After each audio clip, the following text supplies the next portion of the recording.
This is the Lemon Grove Middle School in San Diego, California.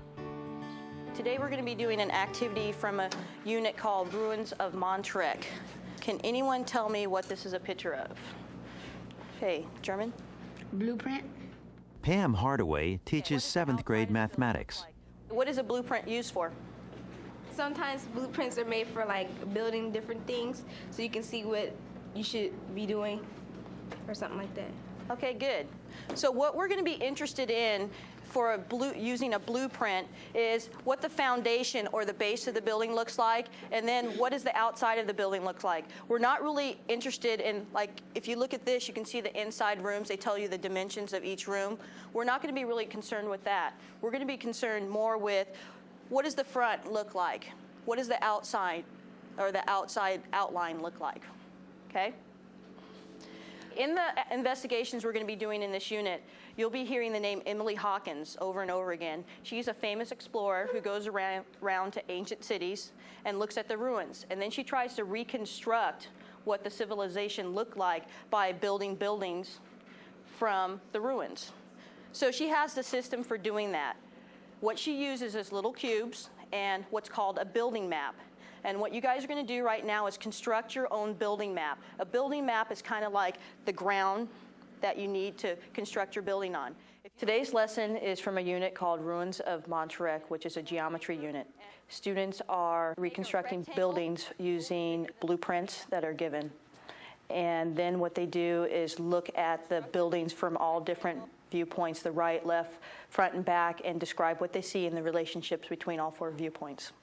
On your building map, you need to label the front, label the back, the right, and then the left. So what we're going to do with this mat is you're going to construct the building, first starting with the foundation, and then build up. And then you're going to look at it from you're going to use your mat to turn it to look at it from the different sides. Okay, and then you'll be drawing what those sides look like. On your tables, there should be copies of problem 1.1.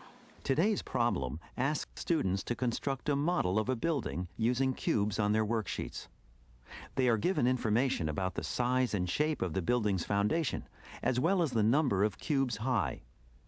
Placing the model on their building mat, students are first asked to observe each side, draw its shape, and then answer the following questions. Compare the 4 views. What relationship do you see among them? How are they alike or different? If you and a partner are on opposite sides of the model, how do your views compare? If your partner draws the back view, can you draw the front view? Why or why not?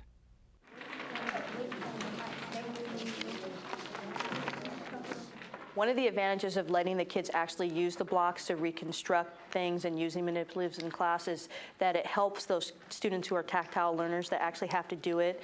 Whereas if you just give them a picture, they're not going to understand. They need to actually move it, feel it, turn it around, flip it upside down, and actually do it, and it helps them learn a lot better. You just put 3 blocks here, and then 2 more right there, and then lay it right here in the middle. Amber. Yeah. Not working. Okay, good. Okay, like this. Okay, bring that blue one right there. Take that blue one off and put it right there. And then take another block and put it right there. Okay. Thank you. And then right here it tells you like, put like 1 to the front, then 1 to your left, and then like 3 in the back, and then like 1 right there, and then another 1 right there. And then now all we have to do is sketch it on here, like draw it, see how you see it in the front. The same thing, so like 3 of these little blocks? See how you see it like in the front, like that? Mm-hmm. Just sketch that right here. Okay. Yeah, just look at it from like that, and see what you see in the front, and then sketch that. We draw these, the ones that are up? Yeah. How? You just stack it up. Okay, so like this, like 1 more up here? Uh-huh. Okay. Make sure when you draw your viewpoints, you let me know from what perspective is that. Is that the front, the back, the right, or the left? Okay, make sure you label it. How do I do it? Go like that, right? You have to turn it like that, and like that, and like that. One of the things I love about geometry is that it's very spatial, and some students are much more spatial than others. Right now they're doing three-dimensional figures that they're transferring to a two-dimensional drawing. And later on, what it's leading up to is going from a three-dimensional model to actually they'll be doing three-dimensional drawings. One more. And then, yeah, that's how you're supposed to do it. That's what the front is. So what you have to do now to figure out your drawings is you get down to eye level like this. So crouch down and look at eye level from the front, and then tell me, what do you see? Like that. What shape do an L, right. So that's what you're supposed to draw on the grid paper. Now when you need to do the back, you just take your building mat, switch it around so that the back is facing you, and now do the same thing. What do you see? A backwards L, right. A lot of times when students are having difficulties, I think a lot of it has to do with they're not sure what the question is asking them. Like Josh today, when he was asking me, and I said, okay, crouch down, and what do you see? And he said, oh, I see this. And they think, oh, that's the answer? That was too simple. I thought they were asking me this bigger question, but actually they didn't understand if their answer was right or not, or if that's what the question was asking them to do.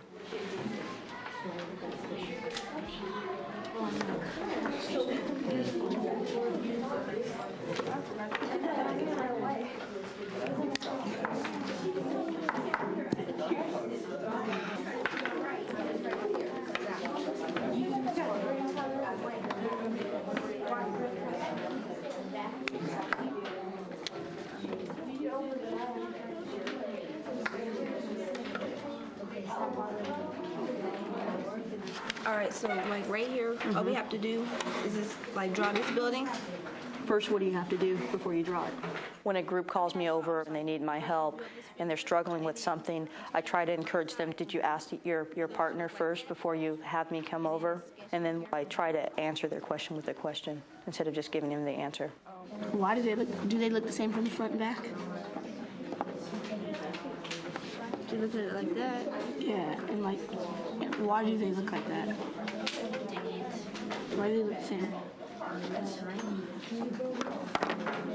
They're both 2 by 3.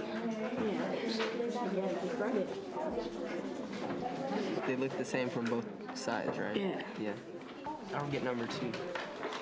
Why? What? 2? Yeah, number 2. Well, like say I was like right here and you're like right here. Why would it look the same and why? Look at it like that right there. There's 3 blocks. Because there's 3. It looks like there's 3 blocks on this side, but on this side there is 3 blocks. Yeah. Right there. They're the same. They're just backwards. Left and back are the same. Front and right are the same.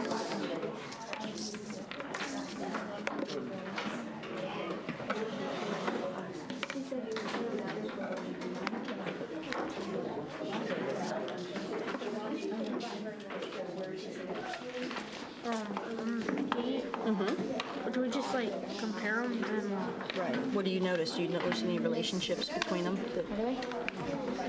yeah, a little. Okay, what little? Like that one shaped as an L. Like that one shaped as an L. Okay. So like on this one's right, like it's shaped as an L. Except for what? Oh, except What's the difference? this one has more cubes than that one. Okay, they want you within a set. So this is a set and this is a different set. Okay, within this set, don't compare the 2 sets, but within the set, what relationships do you see? Relationship? Between, They're all shaped the same. Except the other way. what's another word Like- besides the other way? Like opposite. Good. Oh, okay. Okay, and then is that true for this view, this set over here? Yeah. What about this one right here? No. Because that one's straight. No, that one's straight and up. Okay. So are those opposites? Those opposites? Yeah, those are Okay. opposites. And does it work for this one also? No. So they're not opposites on this first one? Yeah, they're opposites. Okay. Okay, so now you know what to do and how to answer this question. Yeah. Okay, you guys, we need to stop now and clean up. So we're going to have to continue this tomorrow. So what I need you to do is get all your materials back. Make sure each bag has about 15 blocks, no more than 16. Need all the markers. Keep all your papers. We'll discuss problem 1.1 tomorrow, and I will collect it.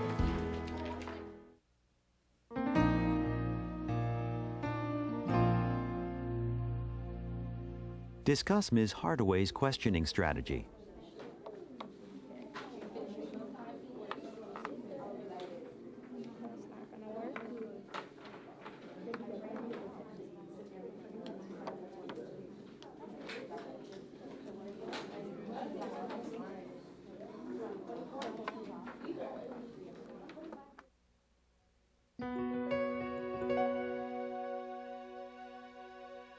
Why is the content of this activity important in the middle grades?